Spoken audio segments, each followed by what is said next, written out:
여러분 안녕하세요, 블랙입니다. 미국의 대표 기업 500개를 모아놓은 S&P 500 지수는 정말 끝을 모르고 상승하고 있습니다. 최근에 신고가를 경신하더니 추가적으로 오르고 있는데요. 아참, 영상을 시작하기 전에 여러분, 이 영상이 아마 한국의 최대 명절 설 연휴 때 올라갈 예정인데요. 여러분, 새해 복 많이 받으세요. 올해는 청룡의 해라고 하죠. 하시는 일 모두 잘 되시고 승천하는 용처럼 여러분의 계좌도 훨훨 날아올랐으면 합니다. 저도 올해는 공격적인 투자를 위해 힘을 모으고 있는데요. 용의 기운을 빌려 잘 해보겠습니다. 우리 모두 화이팅 합시다. 다시 미국 증시로 올게요. 지금도 완벽하게 해결되지 않았지만 2년 전에만 해도 미국에서는 인플레이션이 가장 큰 문제였습니다. 그래서 미국에서 증시가 큰 폭으로 떨어졌었고요. 요즘에 사람들이 위기다 이런 것들을 외치는데 아마 불과 2년 전에 터졌었던 인플레이션 문제로 인한 위기를 말하는 것은 아닌 것 같습니다. 같은 이슈가 터지기에는 연준에서도 신경을 곤두세우면서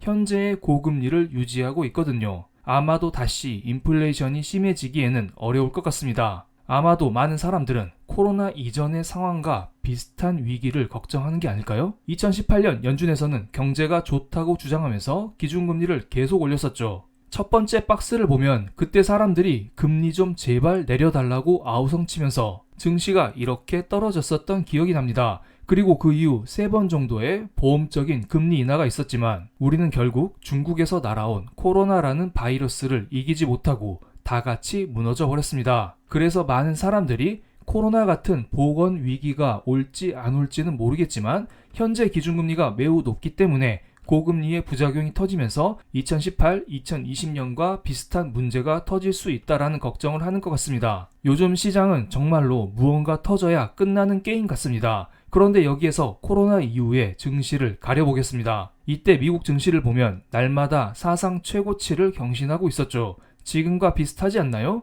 2020년 그때 당시 무언가 위기가 왔지만 결국에는 미국 증시는 사상 최고치를 경신하고 또다시 신고가를 경신해버렸습니다. 결국 지금 대충 사도 미국 주식은 계속 오른다는 것인데요. 많은 나라에서는 인구 감소를 걱정하고 있습니다. 미국도 마찬가지겠죠? 그리고 2040년을 기점으로 미국에서는 출생자 수보다 사망자 수가 더 많아진다고 합니다. 제가 동그라미로 표기해 드렸습니다. 그렇지만 미국에서는 꾸준히 이민자가 들어오고 있습니다. 옅은 녹색 막대 그래프로 표기되어 있죠. 이로 인하여 여전히 미국의 인구는 증가하는 모습을 보일 것으로 예상하고 있는데요. 한국과 일본은 이미 인구 감소가 시작되었고 중국도 조만간 인구가 줄어들 예정입니다. 그렇지만 미국은 나 홀로 꾸준히 인구가 늘어날 전망이죠. 정말 사기스럽지 않은가요? 연령대별 인구 전망을 봐도 54세 미만의 생산 가능 인구 역시 꾸준히 늘어날 것으로 예상이 되고 있습니다. 그만큼 미국은 모든 것을 다 갖췄다, 꾸준히 성장한다, 이렇게 예상을 할 수가 있죠. 그런데 이거 누가 모르나요?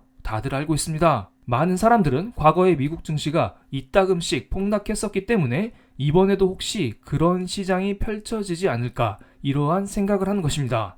그래서 제가 고금리의 부작용으로 인하여 폭락이 나왔었던 2018년, 2019년, 2020년 이때의 상황과 현재의 상황을 비교해봤습니다. 2018년부터 미중 무역 전쟁으로 인하여 전 세계 경제는 침체를 겪었던 시기였죠.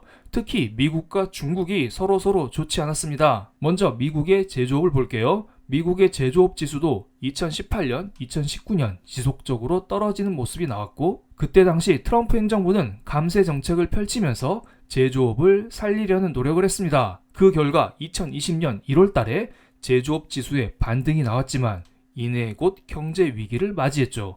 지금도 약간 비슷하지 않나요? 고금리와 함께 인플레이션으로 인하여 제조업의 위축이 왔었고요. 하지만 바이든 행정부는 역대급 국채 발행으로 인해서 돈을 뿌리면서 제조업 지수를 결국에는 반등시켰습니다. 그런데 정확히 4년 전과 똑같은 모습을 보이고 있습니다. 이렇게 되면 우리는 3월 달에 또다시 경제 위기를 맞이할까요? 그런데 제가 지난 영상에서도 한번 설명드렸듯 이번에는 신규 주문 지수가 매우 높게 나왔기 때문에 이번에는 다를 수가 있습니다. 그래서 제가 ISM 제조업 신규 주문 지수를 체크해봤습니다. 그런데 이거 웬일인가요? 4년 전에도 신규 주문 지수가 이렇게 올라가면서 전체적인 제조업 지수의 반등을 이끌었었고요. 이번에도 마찬가지예요. 이번에도 신규 주문 지수의 상승으로 인하여 전체적인 제조업 지수의 반등이 나왔습니다. 무언가 코로나 경제 위기 직전과 비슷하게 흘러가고 있습니다. 이번에는 중국의 경제 성장률을 보겠습니다. 중국은 미중 무역 전쟁으로 인하여 2019년에 처음으로 6% 경제 성장률을 달성했습니다. 그리고 나서 코로나를 맞이했고요. 지금은 경제 성장률이 더 떨어졌습니다. 과거에도 안 좋지만 지금은 더 안 좋다라고 볼 수가 있죠. 그럼 오히려 위기의 가능성은 높아지겠죠? 그래서 이번에는 미국의 화폐 달러의 가치를 나타내는 달러 인덱스를 비교해 보겠습니다.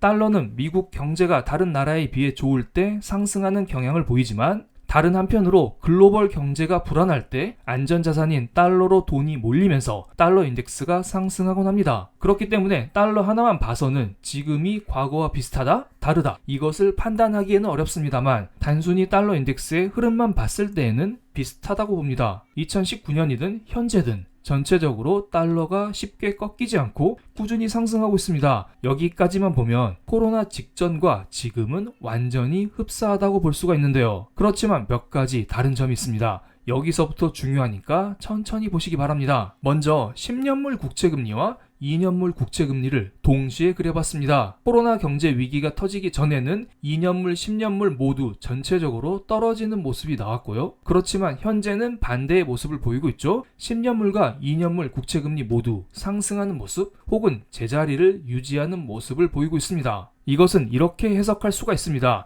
2019년에는 경제가 매우 좋지 않기 때문에 앞으로 금리 인하의 가능성이 높아지면서 전체적으로 국채금리가 내렸다라고 볼 수가 있죠. 하지만 지금은 반대 모습입니다. 여전히 경제 여건이 굳건하기 때문에 지금의 높은 금리가 오래 유지될 수 있다는 우려감이 반영되면서 국채금리가 좀처럼 떨어지지 않는 것입니다. 2019년에는 실제로 경기 침체가 있었습니다. 그래서 안전자산 선호 현상이 강해지면서 국채금리가 떨어지고 달러 인덱스는 올랐습니다. 그렇지만 지금은 다르죠. 물론 많은 분들은 현재 경제가 어렵다고 하지만 미국의 특정 업종에 한해서는 여전히 경제 상황이 강한 모습을 보여주고 있고 이와 함께 국채금리가 상승하고 달러도 오르는 것입니다. 즉 지금의 달러 강세는 안전자산 선호 현상보다는 강한 미국의 경기 반등에 대한 기대감으로 볼 수가 있겠죠. 그리고 또 다른 게 있습니다.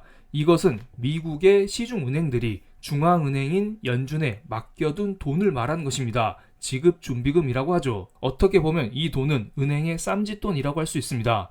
이 돈이 많아야 은행 입장에서는 혹시나 위기가 터졌을 때 이 돈을 빼서 비상용으로 쓸 수가 있는 거죠. 만약에 지급준비금이 일정 수준 아래로 떨어진다면 혹시나 이 상황에서 경제 위기가 터지게 되면 은행은 대응하지 못하고 속수무책으로 무너질 수밖에 없습니다. 이럴 때에는 연준이 나서서 금리를 0%로 내려주고 양적 완화를 통해서 은행에게 돈을 공급해 줘야겠죠. 그런데 2018년, 2019년 과거와 현재의 지급준비금 흐름은 완전히 반대로 움직이고 있습니다. 코로나 경제 위기 전에는 은행의 지급준비금이 전체적으로 떨어지는 모습이 나왔어요.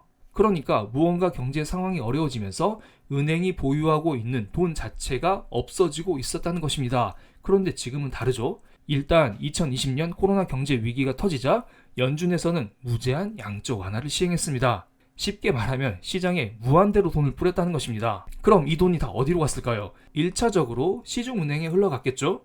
연준에서는 은행이 보유하고 있는 국채를 사들이고 국채에 해당되는 돈을 은행에게 줬습니다. 은행 자체적으로 현금이 너무 많아졌다는 것입니다. 그래서 은행의 지급 준비금을 보면 코로나 직전 대비 3배 가까이 증가하는 모습이 나왔죠. 지금은 현재 연준에서 유동성 흡수 작업, 양적 긴축을 한다고는 하지만 여전히 지급준비금 자체가 높은 모습을 보여주고 있고 지급준비금의 추세도 증가하고 있습니다. 영레포 잔고에 있었던 돈이 지급준비금으로 넘어오면서 오히려 은행의 쌈짓돈인 지급준비금이 늘어나고 있는 것입니다. 경제가 아무리 이렇다 저렇다 한들 은행의 쌈짓돈 자체가 많기 때문에 은행 스스로가 무너지기에는 쉽지가 않아요. 그런데 제가 과거 영상에서도 설명드렸듯 여기 나와 있는 지급준비금은 대형은행과 중소은행의 합계입니다. 그렇기 때문에 상대적으로 적은 지급준비금을 보유하고 있는 은행들은 큰 타격을 받을 수가 있지만 대형은행들은 여전히 강하다. 이런 말씀을 드리겠습니다. 지금까지 코로나 이전과 현재의 경제 상황을 비교해 봤는데요. 코로나 경제 위기 직전과 비슷한 부분도 많지만